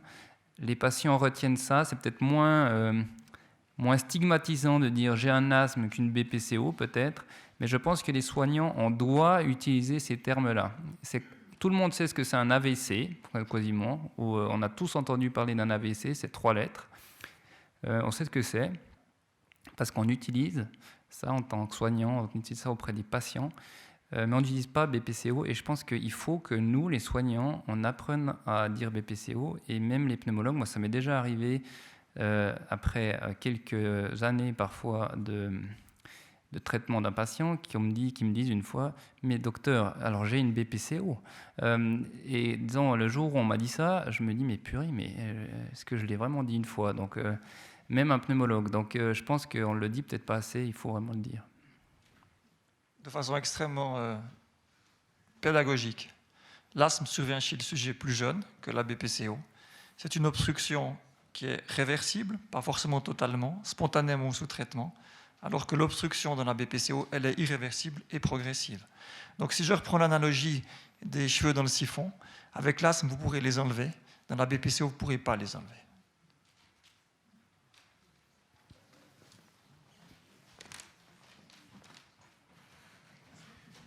Merci. J'ai vu sur la liste de Mme Bourquin les moyens de substituer à la cigarette. Il manque une ligne là, je pense que c'était un peu volontaire, mais je mets le doigt dessus. Qu'en est-il de la cigarette électronique? Vous voulez répondre? Oui. Ou c'est Grégory qui répond? Alors je vais déjà répondre à M. Bruchet en lui disant que c'est vraiment à dessein que je n'ai pas du tout mentionné la cigarette électronique, comme je n'ai pas mentionné non plus, qu'on ferait mieux d'appeler vapoteuse maintenant. Parce qu'il se trouve que le terme de cigarette électronique est également utilisé par les fabricants de produits du tabac pour mettre un rideau de fumée dans la population et mettre en avant leurs nouveaux produits que nous, professionnels, nous appelons plutôt les produits de tabac chauffé.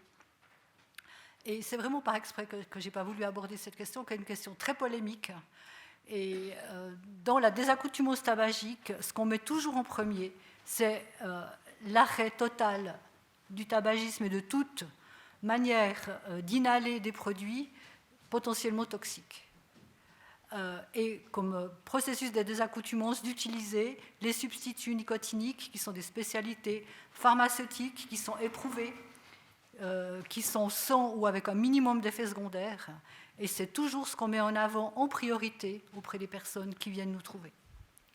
Je vais apporter un complément. Donc, effectivement, même chez les médecins, il y a des pros et des anti. Donc, puis après, il y a les consensuels au milieu, comme les Suisses, comme moi.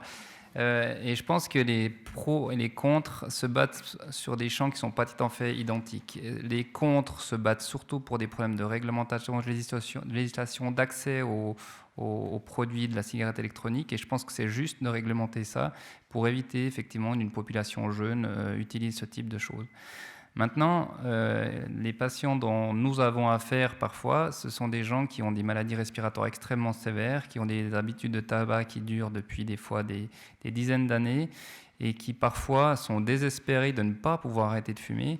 Et on doit trouver une solution. Ils ont déjà essayé tout ce qui est possible et je partage tout à fait le message que si on peut, il faut effectivement favoriser ce qui a été éprouvé, les substituts nicotiniques traditionnels.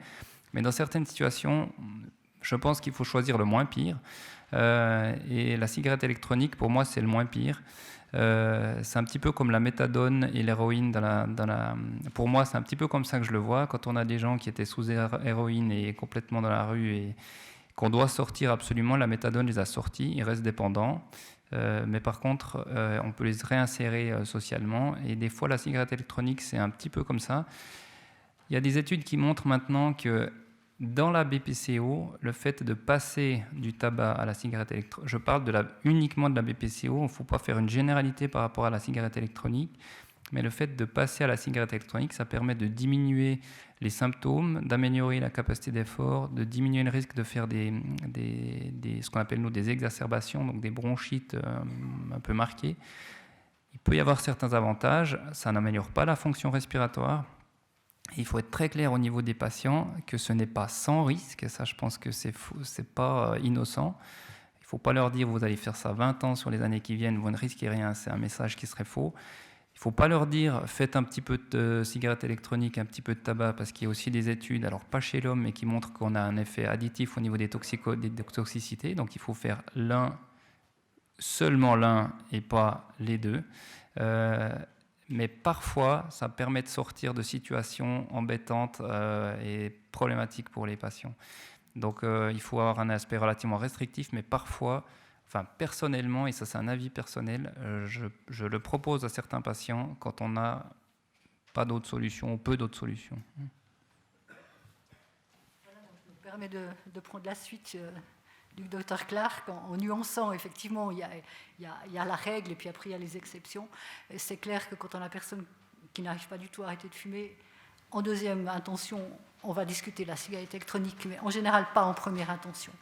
Et dans nos consultations, nous suivons également des personnes en sevrage tabagique qui passent par la cigarette électronique parce que ça a l'air comme ça, quelque chose de très sexy et très facile, mais ça ne l'est pas. Il y a quand même des contraintes techniques, justement en termes de désaccoutumance nicotinique, qui ne sont pas forcément simples, avec des gros pièges. Et ce n'est pas forcément facile, effectivement, de passer d'une habitude à une autre. C'est la raison pour laquelle on est aussi appelé à suivre ces personnes dans la désaccoutumance à travers l'utilisation de ce produit-là, qui c'est vrai, est quand même bien pratique pour beaucoup de gens. Voilà. Est-ce qu'il y a d'autres questions ?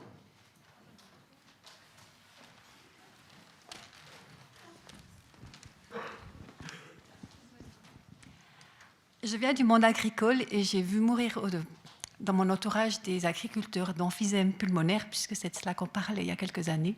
J'aimerais savoir aujourd'hui où en est la santé des agriculteurs et si des médiations sont organisées dans les écoles d'agriculture.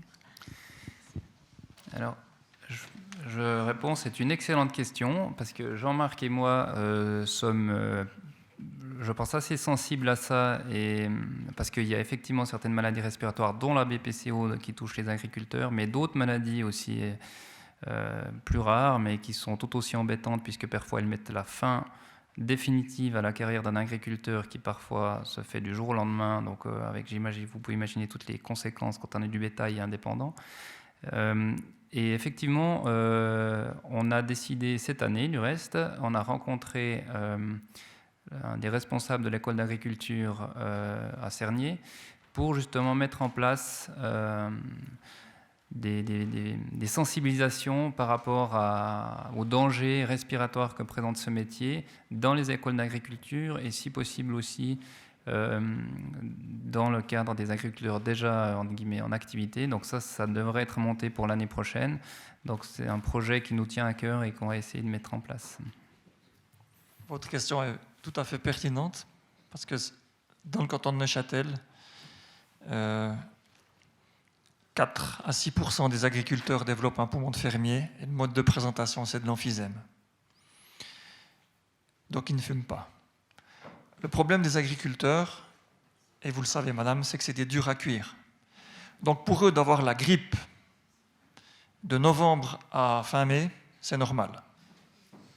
Pour consulter le docteur, il faut vraiment qu'ils aient, je pense, non pas 40, mais 45 degrés de température. Et c'est la difficulté.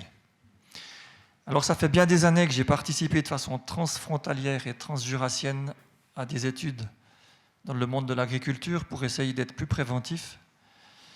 Je pense que si on est préventif, on arrive à faire en sorte qu'il reste dans l'exploitation agricole, moyennement, certains aménagements, certaines modifications de ce qu'on appelle les tâches immunogènes, pour faire en sorte peut-être que l'affouragement des bêtes s'effectue différemment, que les produits de litière soient différents que du foin ou de la paille.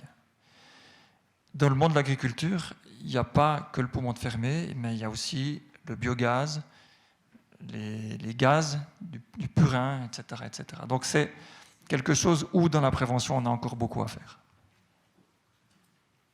Est-ce que vous avez d'autres questions? Oui.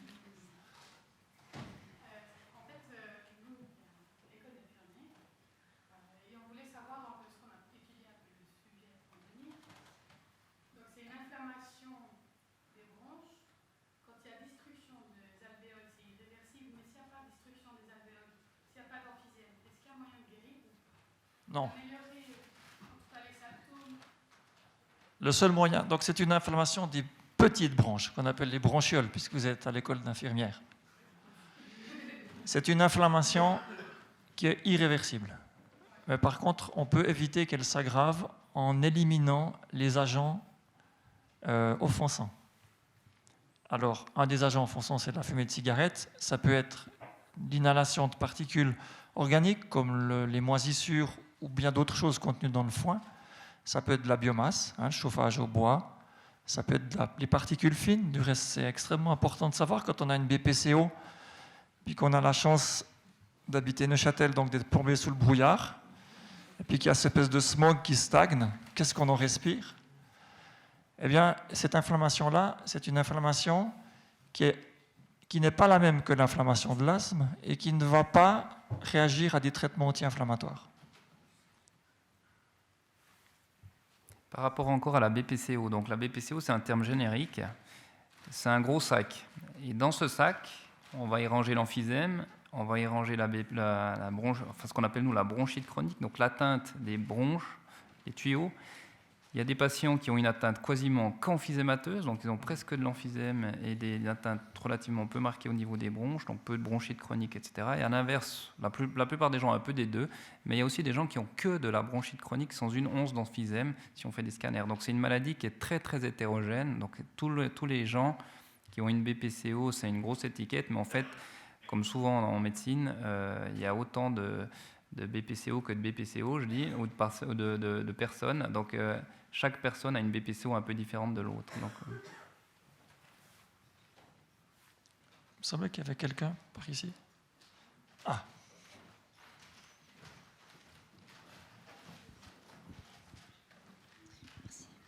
Par rapport à la question d'avant, on parlait de l'agriculture. Est-ce qu'il y a d'autres métiers à risque?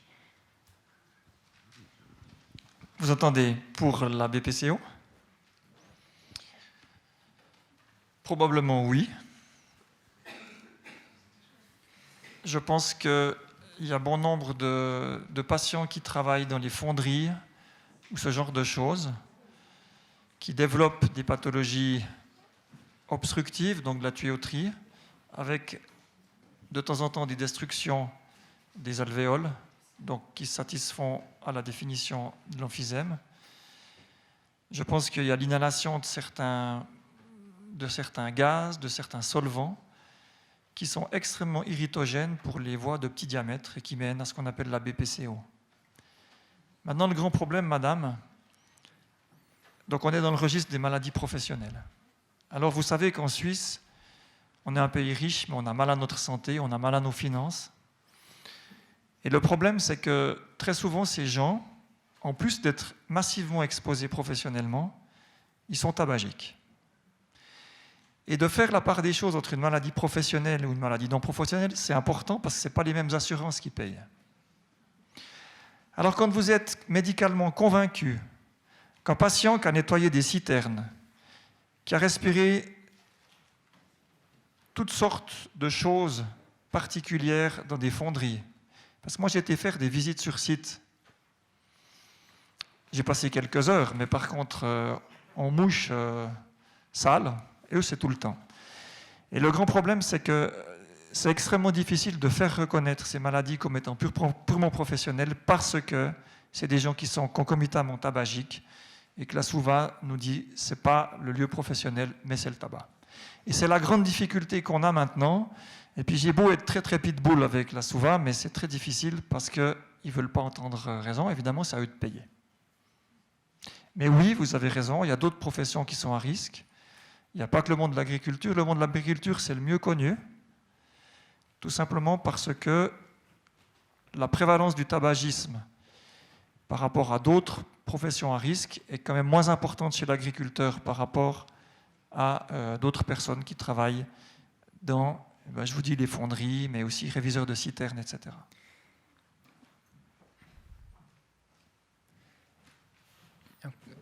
Encore une... Oh, pardon. Oui, c'est en entendant tout ça que je me dis que finalement on intervient, la Ligue, HNE, les médecins généraux, quand c'est le moment de traiter, quand c'est le moment de soigner. On peut parler un petit peu de prévention et de dépistage précoce. Est-ce qu'il, à part peut-être la spirométrie qui est déjà un dépistage réel, est-ce qu'en dépistage précoce, on peut envisager quelque chose ?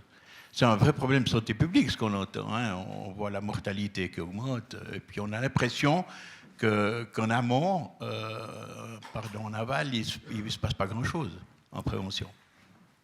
Moi, je pense que la meilleure des préventions, c'est le débat public, comme on est en train de faire maintenant, c'est de pouvoir parler de cette maladie. Il n'y a pas si longtemps que ça, c'était un 36-9, sauf erreur, où effectivement, après, on a beaucoup plus de patients qui viennent nous voir parce qu'ils sont sensibilisés à ça. Je pense qu'il n'y a pas d'autre chose que ça, parce qu'on est quand même, on parlait des dispositifs électroniques de supplémentation nicotinique, mais quand vous entendez Philippe Maurice, qui, à force de publicité dans les journaux, nous rabâche les oreilles en disant que leur produit chauffé est quelque chose qui est non toxique pour le poumon ou peu toxique, et que leur but, c'est de faire en sorte qu'il n'y ait plus de cigarettes classiques, bien entendu en Europe. En Afrique, ça, ils peuvent continuer de vendre leur merde avec une teneur en goudron largement supérieure à ce que l'Européen peut supporter. Et on n'est que sur la pointe de l'iceberg, hein, parce qu'on vous parle de données dans des pays riches. Mais ce qu'on est en train de faire vivre dans les pays sous-développés, en Afrique notamment, ça, on n'en a pas encore vu les dégâts. Mais évidemment que, comme toujours dans la vie, quand on veut parler de prévention, c'est là qu'on a le moins de sous, et puis c'est là qu'on a le moins de moyens. Donc je pense qu'à part... disons, médiatiser cette problématique. Et je pense que ces journées mondiales de la BPCO ne sont pas propres au canton de Neuchâtel, puisque c'est partout dans le monde. Et j'ai plusieurs collègues d'autres cantons qui ont aussi organisé avec les ligues cantonales des séances informatives. Je pense que c'est ça qui est important de faire. Je pense que c'est important de continuer de faire de la prévention et peut-être une formation de sensibilisation plus importante auprès des médecins de première cour. Je pense que c'est important de pouvoir réfléchir comment utiliser le personnel médical ou infirmier qui va au domicile des patients pour comment on le fait pour, de nouveau, une prise de pression, une prise de glycémie, une prise de température, la réfection d'une plaie, etc. Je pense que c'est important de pouvoir être sensible à tout ça puis de savoir comment est-ce qu'on peut aiguiller ces gens pour mieux dépister. C'est le seul moyen qui permettra d'infléchir, disons, des données épidémiologiques qui sont alarmantes, parce que non seulement la prévalence augmente, donc le nombre de cas augmente, mais la mortalité reste redoutable. Voilà. Alors, je vais vous donner le fin mot, puisque ce sera la dernière question. On a entendu parler beaucoup des dégâts de l'amiante. Est-ce en rapport avec la BPCO ? Alors, l'amiante ne fait pas de BPCO, mais le fait d'être exposé à l'amiante augmente le risque d'un facteur 6 de développer un cancer du poumon. Le fait d'être exposé à l'amiante et de fumer vous augmente le risque de développer un cancer du poumon de 60 à 80 fois. Donc l'amiante ne fait pas de BPCO, mais elle fait d'autres choses dans le poumon. Mais par contre, ce qui est important, c'est qu'un sujet exposé à l'amiante, c'est impératif d'être extrêmement persuasif dans la cessation tabagique. Malheureusement, l'autre complication redoutée et redoutable de l'amiante, qui est le cancer de la plèvre, qu'on appelle le mésothéliome, là, on n'a pas d'autre chose de plus efficace que les prières, parce que ceux qui le développent, ils le développent, il y en a qui ne vont jamais le développer. Malheureusement, on est extrêmement peu prédictif et préventif dans cette complication, qui reste une grosse complication, parce que l'épidémie de l'amiante, c'est maintenant, donc elle est interdite depuis la fin des années 80. Il faut à peu près 30 ans pour développer des problèmes. Le pic va arriver dans les années 2020-2025. Voilà. Alors j'aimerais vous remercier individuellement tous pour votre participation active, pour vos questions.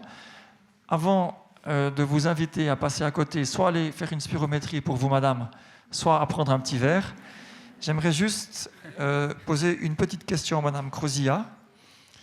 Donc, la réadaptation respiratoire, on fait une prescription de physiothérapie, c'est remboursé. Oui, mais la question, c'était juste un préambule. Est-ce que les prestations que vous donnez sont des prestations gratuites? Est-ce que les patients ont à payer? Est-ce que c'est pris dans le multi-package de la réadaptation respiratoire et des ateliers d'éducation thérapeutique? What is it? Alors, toutes nos prestations au niveau psychosocial sont gratuites. Donc, les seules prestations payantes, on va dire, c'est les membres du Nordic Walking, donc qui doivent payer 36 francs par année pour les personnes qui ne sont pas patients, les proches par exemple. Les personnes AVS, AI ou les patients payent 10 francs par année. Et les membres du club des oxygénés doivent payer 80 francs par année pour pouvoir justement financer les sorties. Mais sinon, pour tout le reste, tout est gratuit. Nous sommes subventionnés par l'OFAS, l'Office fédéral des assurances sociales. Voilà. Oui. C'est une activité qui n'est effectivement subventionnée en partie, mais qui est déficitaire. Donc, forcément. Donc, voilà, on essaye de faire ce qu'on peut, mais effectivement, c'est le genre d'activité pour lequel nous n'avons pas beaucoup d'argent et pour lequel on essaye de trouver des financements de façon différente. Mais effectivement, on peut couvrir une partie des frais, mais largement pas à la totalité, malheureusement. Mais ça reste gratuit pour les patients. Voilà. Ben, je pense qu'on peut vous applaudir encore une fois.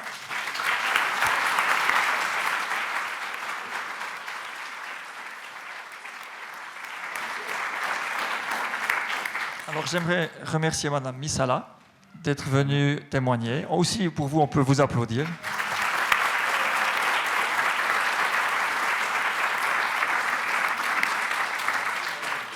J'aimerais remercier l'infirmière de Nomade et à travers l'infirmière de Nomade, Gabriel Bader et puis tous ses collaborateurs et puis tout le personnel de la Ligue et Marc Maréchal et ses collaborateurs parce que je pense que vous avez compris, la meilleure des médecines, c'est la médecine de prévention.